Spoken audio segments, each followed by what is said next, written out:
Buenas a todos y a todas, bienvenidos a esta segunda parte de generalidades de sucesiones. En la primera parte o en la parte anterior vimos que definimos qué era una sucesión y en particular vimos la noción de cuándo una sucesión tenía límite. Entonces en esta segunda parte vamos a enumerar propiedades que tienen límite, las cuales les van a ser bastante familiares porque son muy similares a las que vimos para funciones de variable real. Entonces comenzaremos con un teorema que se denomina álgebra de límites para sucesiones, que establece lo siguiente. Sean A sub n y B sub n dos sucesiones convergentes y C un número real. Entonces, el límite de la suma o de la resta de dos sucesiones es igual a la suma o a la resta del límite de ambas sucesiones. Es decir, se puede separar el límite de una suma en la suma de los límites siempre que cada una de ellas o cada una de las sucesiones sea convergente. El límite de C veces A sub n es C por el límite de A sub n, es decir, las constantes pueden salir fuera del límite. El límite de A sub n por el límite de B sub n es igual al producto del límite de AN por Bn. Y análogamente para el cociente, el límite de AN dividido Bn se puede separar como el cociente de los límites siempre que el de Bn sea no nulo. Fíjense que esas cuatro primeras propiedades ya las conocíamos porque son casos particulares del límite de una función, pero cuando una función real, quiero aclarar cuando x tiende a más infinito. Aquí nada más que estamos considerando que la función va por los naturales. Otro resultado que ya conocemos, pero ahora lo voy a enunciar para sucesiones, es el denominado lema de intercalación. Bueno, ¿qué dice el lema de intercalación? Supongamos que tenemos una sucesión B sub n intercalada entre dos sucesiones. Por debajo una A sub n y por arriba una C sub n.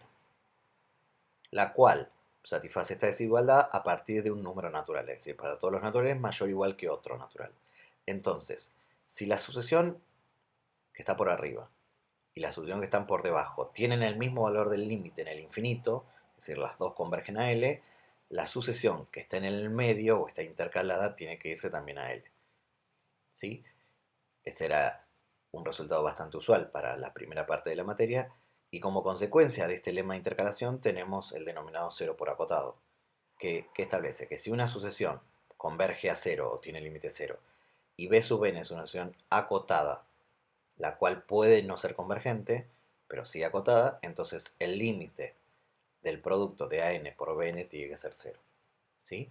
Es bastante, son propiedades que nosotros ya conocemos y fíjense, aquí tenemos una representación gráfica del lema de intercalación. Con rosa tenemos la sucesión B sub n, la cual está intercalada entre una sucesión A sub n y otra C sub n, las cuales convergen a L. Por lo tanto, la sucesión B sub n tiene que también aproximarse a L. Bueno, entonces lo que vamos a hacer es, usando el álgebra de límites, vamos a poder calcular el límite de más sucesiones. ¿Sí? Porque ahora tenemos todo un mayor bagaje teórico. Entonces vamos a comenzar calculando el primer límite, el límite cuando n se va a infinito de esta sucesión. 1 sobre n más 2n dividido n más 1, todo elevado al cubo. Entonces, fíjense, primero voy a empezar a calcular a dónde se va 1 sobre n. Bueno, 1 sobre n lo puedo pensar como un caso particular de 1 sobre x, pero cuando x es una variable real. Y como eso se va a 0, la sucesión también se va a ir a 0. Análogamente con 2n sobre n más 1, pues es un caso particular de 2x sobre x más 1, por lo tanto se va a ir a 2. Entonces, como esto se va a 0, esto se va a 2, la base se va a 2, elevado al cubo se va a ir a 8. ¿Sí? Análogo a lo que veníamos haciendo hasta este momento, pero con el límite de una función de variable real en cualquier punto. Voy a anotar lo siguiente, las sucesiones solamente tienen sentido calcular el límite cuando la variable se va a infinito. ¿Sí? En otro punto no le puedo calcular el límite de una sucesión, no puedo calcular el límite cuando n se va a 3, por ejemplo, porque piensen, ¿qué significaría que los naturales se aproximen a 3? Solamente con los naturales me puedo aproximar a más infinito, por eso es el único valor donde tiene sentido calcular el límite de una sucesión. Bueno, ahora como segundo ejemplo queremos calcular el límite de este cociente de dos polinomios de grado n, pero en variable natural. Bueno, comencemos viendo que el álgebra de límites requiere que las sucesiones involucradas sean convergentes, es decir, que esta sucesión que está en el numerador y la que está en el numerador sean convergentes a un número real. Por ello, en este ejemplo, a priori no podemos aplicar el álgebra de límites en forma directa, ya que si uno calcula el límite del numerador y del denominador, se encuentra con un tipo de indeterminación de los que vimos antes, que es infinito dividido infinito. Entonces, lo que podemos hacer es lo siguiente: mirar si esta sucesión proviene de una función de variable real, que en este caso sería esta función, y tratar de ver si esta función, qué valor de límite tiene en el más infinito. Una de las ventajas que tiene de pasar a la función de variable real es que a esta función de variable real, para calcular el límite, le podemos aplicar la regla del L'Hopital, ¿sí? Entonces, por ejemplo, si a esta función le miramos el límite más infinito vía la regla del L'Hopital, es inmediato ver que esta función tiende a 3 medios. Por lo tanto, la sucesión también tiende a 3 medios, ¿sí? Entonces, esa es una de las ventajas de poder llevarla a una función de variable real. Allí tenemos un montón de teoría de lo que fuimos aprendiendo en esta materia. Ahora, consideremos el límite de esta sucesión. Notemos que esta sucesión es el producto de dos sucesiones. Una que es 1 menos n dividido n más 3 y la otra que es menos 1 a la n más 1. Bueno, lo primero que podemos notar es que este término o esta sucesión es una sucesión que siempre toma valores que son 1 o menos 1 dependiendo de la paridad del n. Es decir, es una sucesión oscilante que no converge porque ya lo vimos, pero sí está acotada porque en módulo siempre da 1. Y por otra parte, si queremos ver a dónde se va esta sucesión, bueno, lo que podemos hacer es sacar denominador común en n más 3, operar un poco con esta expresión y nos queda que es el límite de 3 dividido n más 3. Cuando n se va a infinito, esto se va a 0. Entonces, la sucesión que nosotros queremos calcular es el producto de una sucesión, esta que se va a 0, multiplicada por una que no tiene límite pero está acotada. Entonces, por la propiedad que vimos antes, que es 0 por acotada, podemos afirmar que toda la sucesión tiende a 0. ¿Sí? Entonces, lo que pueden ver con estos ejemplos es que el cálculo de límites por ahora de las sucesiones que van apareciendo se parece mucho a lo que venían haciendo con el límite de funciones. ¿Sí? Entonces, vamos a definir algo que nos va a ser de gran utilidad, que son las sucesiones monótonas. Bueno, ya que las sucesiones son funciones que tienen por dominio los números naturales, podemos usar en ellas las nociones de funciones crecientes o decrecientes. ¿Sí? Vamos a decir lo siguiente: sea a sub n una sucesión. Diremos que a sub n es creciente si el término a sub n es menor o igual que el término a n más 1 para todo n. Es decir, cuando comparo dos términos consecutivos, siempre me voy creciendo o la gráfica de la función crece para la derecha. Y se dice que es decreciente si la relación es al revés, si el término a sub n es mayor o igual que el término a n más 1 para todo n. ¿Sí? Análogo a lo que pasaba con las funciones, si la sucesión es creciente o decreciente, se la denomina monótona. Bueno, la importancia de poder estudiar o clasificar las sucesiones monótonas radica en que siempre las sucesiones monótonas tienen límite, finito o infinito. Es decir, si ustedes parten de una sucesión monótona, esa en algún lugar se acumula, o en algún valor L finito o en el más o menos infinito.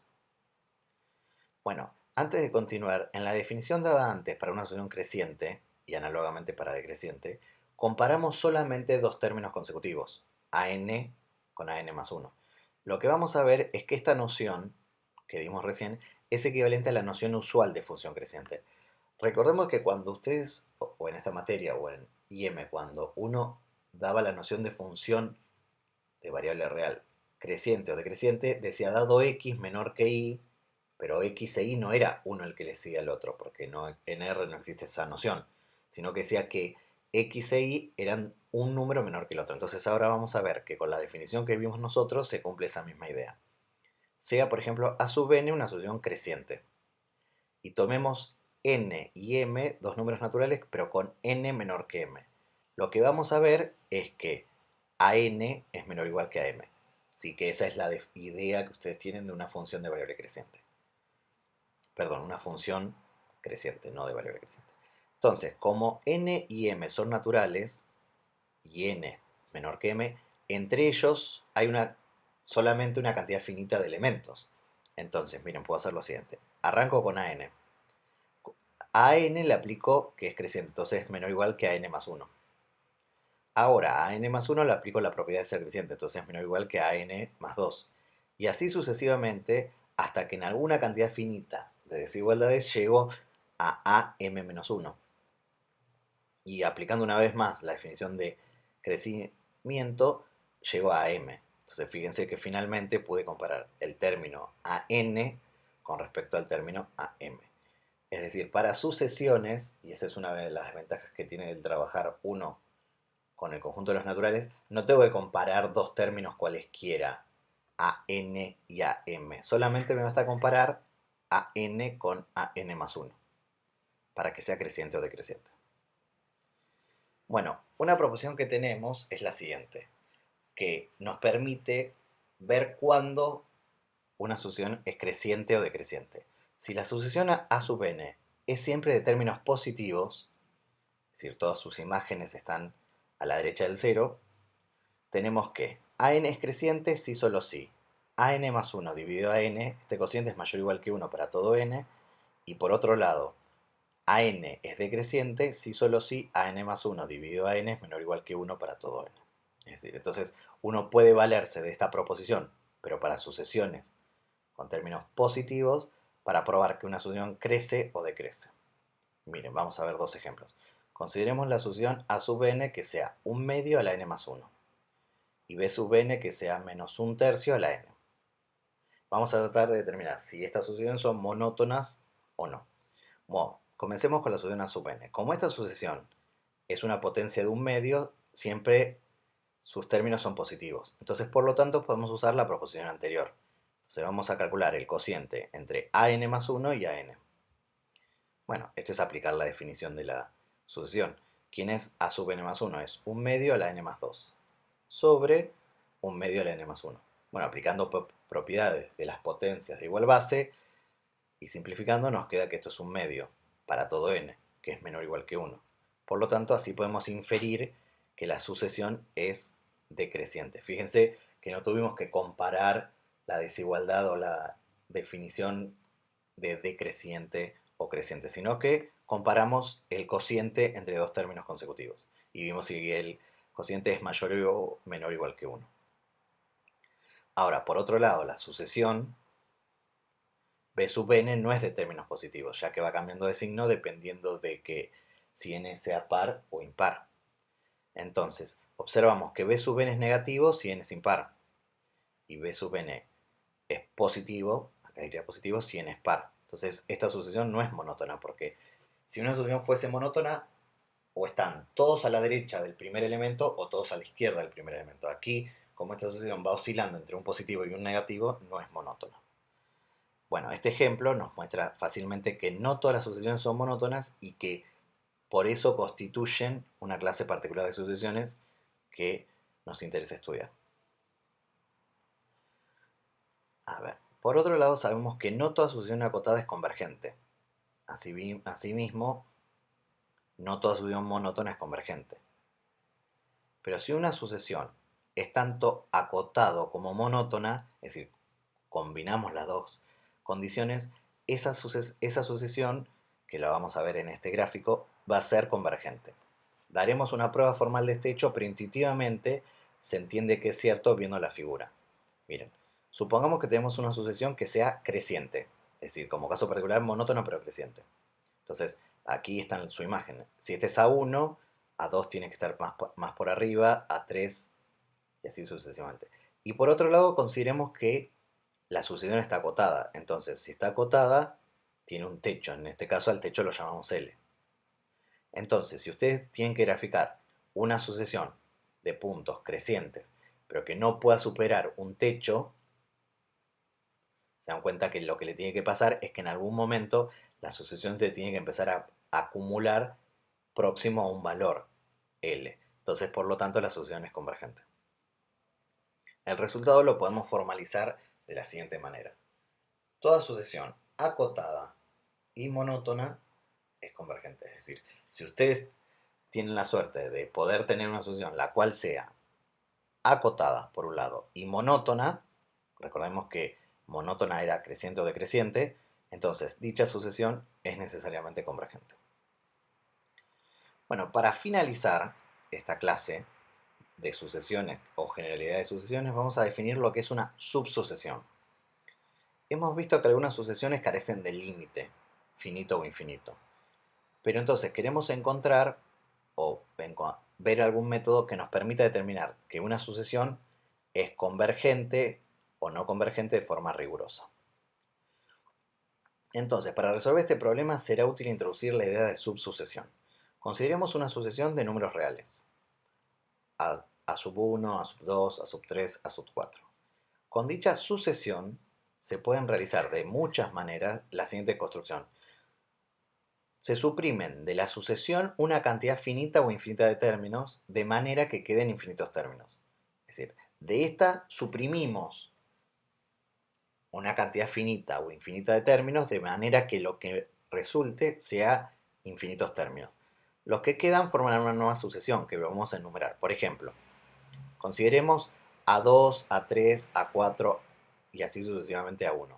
Es decir, lo que hice fue suprimir el primero. Se dan cuenta que lo que me queda son infinitos. Si yo esto los renumero para indicar que el A sub 2 ahora se puede llamar B1, el A sub 3 se puede llamar B2, nos queda una nueva sucesión. Esta nueva sucesión se llama o se dice que es una subsucesión de la inicial, porque se obtuvo a partir de la inicial suprimiendo una cantidad de términos. A ver, por ejemplo, si en cambio sacamos los infinitos términos impares, nos quedarían, por ejemplo, todos los términos que corresponden a un valor par. Por ejemplo, A2, A4, A2 sub n. Pero si esta sucesión la renumero, nos queda una nueva sucesión. Entonces, como antes, diremos que esta subsucesión A sub 2n es una subsucesión de A sub n. ¿Sí? ¿Por qué? Porque se obtuvo eliminando una cantidad determinada de puntos de la inicial y me quedaron infinitas luego de la eliminación. Entonces, ¿cuál es una definición formal de subsucesión? C A sub n una sucesión. Diremos que A sub nk es una subsucesión de A sub n si solo si los términos o la cantidad de elementos que tiene esta familia, primero, los nk tienen que ser naturales para todo k, por otro lado tienen que estar ordenados en forma creciente, el n sub 1 tiene que ser menor que el n sub 2, menor o igual que n sub k, y además tienen que ser infinitos, pues tienen que estar indexados por los naturales. ¿Sí? Entonces, a una sucesión que se obtiene de esta manera se la denomina subsucesión de A sub n.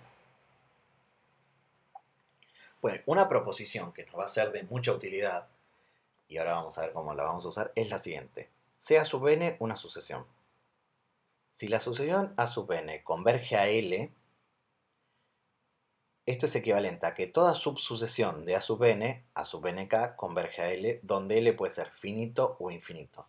Es decir, si ustedes tienen una sucesión la cual es convergente, toda subsucesión, que pensemos que es una parte de ella, porque lo único que hice fue eliminar una cantidad determinada de puntos, tiene que converger al mismo valor. ¿Sí? Entonces, esta proposición nos va a ser de mucha utilidad para probar cuando una sucesión no tiene límite. Porque la forma de probar que una sucesión no tiene límite va a ser encontrar dos subsucesiones de la sucesión inicial que converjan a distintos límites. ¿Sí? ¿Por qué? Porque si dos subsucesiones convergen a distintos límites no se estaría cumpliendo esta proposición. Entonces, esa va a ser una forma económica de probar cuando una sucesión no tiene límite. ¿Sí? Por ejemplo, consideremos esta sucesión para finalizar la clase. Consideremos la sucesión que vale A sub n si n es impar.